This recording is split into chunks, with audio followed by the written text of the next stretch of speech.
いこんにちは、MD ジャックです。愛です。耳の妖精ミミです。はい、今回は、キネラセレストワイバーンブラック 1DD モデルです。これってワイバーンアビスってモデル名だったよね。そうよ、セレストが変更したんだって。今回送ってくれたハイファイゴーさんにも公式要請があったんだって。だからワイバーンブラックなのよ。Amazon の販売ページにはカッコ付きでアビスの文字が残ってるわ。ああ、ほんとだ。でもまあ、音質が変わるわけじゃないし、いいんじゃない？途中までアビスとして動画制作が進んでいたんで、変更が結構大変だったけどね。そうですよね、ご苦労様でした。ゲームなど多用途向けに販売されていたワイバーンプロがリスニング向けとしてアップデートされたのがワイバーンブラックってことだ。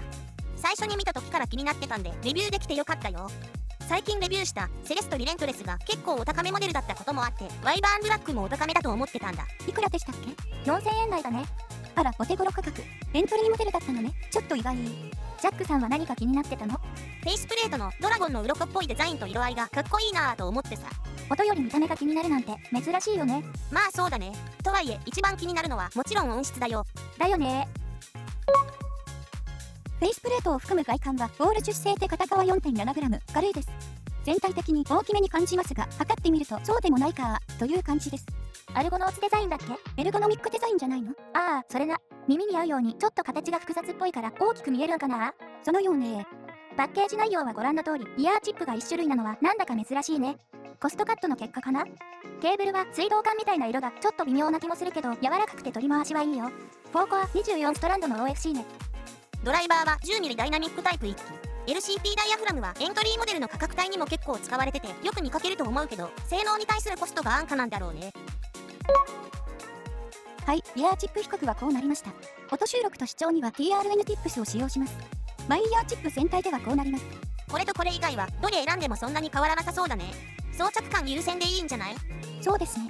同価格帯同じドライバー構成でピックアップするとどうなるのかな？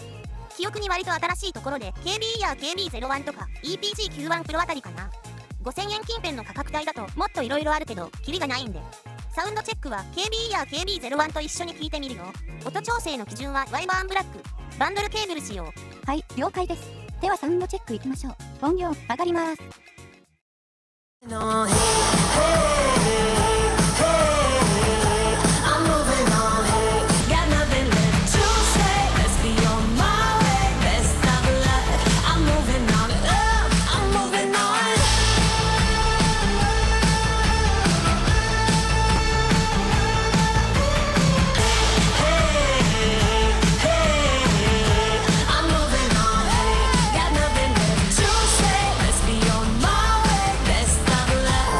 Moving on.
いですけど、聞いた感じは結構違いましたね。KB01 の方が明るい感じだったな。だよね。超低域は KB01 すごいけど、この辺りの広い範囲にワイバーンブラックと差が出ているのと、4から6キロ付近の落ち方の差なのかな。そうなんじゃないかな。KB01 はベリリウムコーティングの振動板ということもあるのだろう。ハイハットの刻み、ボーカルの明るさ、繊細さあたりに主な違いがある。深みのあるワイバーンブラックに対し KB01 の分かりやすさ、明瞭さといった違いだったんじゃないかな。そう思いました。さらに広域寄りのバランスが好きなら低域と4から6キロ付近の差がよりはっきりしてる EPG91 プロという選択肢もあるね。じゃあ聞いた印象ね。箱出し最初はバンドルケーブルで主張。ああ、低域が割と重めなのね。広域の抜けがいまいちかなんて感じ。しばらくバーンインしてみた結果、抜けのいまいち感がだいぶ取れてきた。ああ、これならいいわ。でも結局リケーブルはするんでしょ？そう、するよ。このところ長期レビューっぽくなっている KB や ST18 に交換 4.4mm バランス接続で聞いてみた。アンバランス接続からバランス接続に変えた時は音量が上がっただけでパワフルになったとか解像感が上がったって錯覚しないように最初にレベルを3から4デシベルぐらい下げておく。要はアンバランス接続時と同じぐらいの音量で聞くってことね。今回はバンドルケーブルとあまり大きな変化は感じなかったんでバンドルケーブルが優秀ってことなのかもね。色は水道管みたいだけどね。一言余計よ。ジャックさん、続けてください。とはいえリケーブルで空間が一回り広がった。窮屈に感じた広域が解放されて抜け感の印象も良くなった。じゃあ結構変化してるってことじゃん。そっか、そうだね。ジャックさん、寝不足でちょっとボケてますね。すんません。いえいえ、続けましょう。低域は波形の通りでここだけ見るとそんなに強くはなさそうだけど全体域で見ると聞いた感じと一致していてバランスはやや低域よりちょい量感優先で重めな音。ウッドベースに合うね。リズムセクションの重たい感じがいい。今日はテンション高いね。大丈夫？寝不足でちょっとハイになってるかも。中域はいいわ。低中域から中域といった方がいいかな。いつもはあまり聞こえてこないリファレンス曲のピアノやマリンバの下の方がよく出てる。重厚だね。確かに、いつもはあまり拾えていない中域の音、聞こえましたね。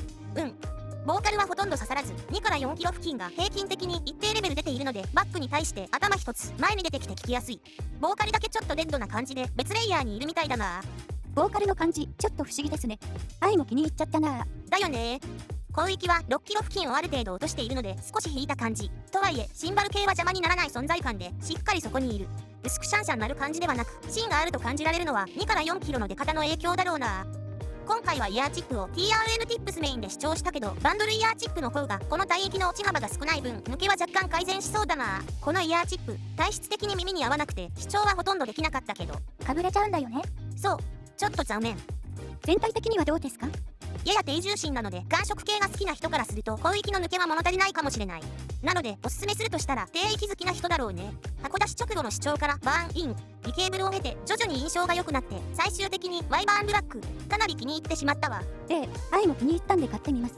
ということでキネラセレストの 1DD モデルワイバーンブラックのレビューでした。ではまた次の動画で。ご視聴ありがとうございました。MD ジャックチャンネルはイヤホンレビューを音と波形た言葉で表現します。チャンネル登録お願いします。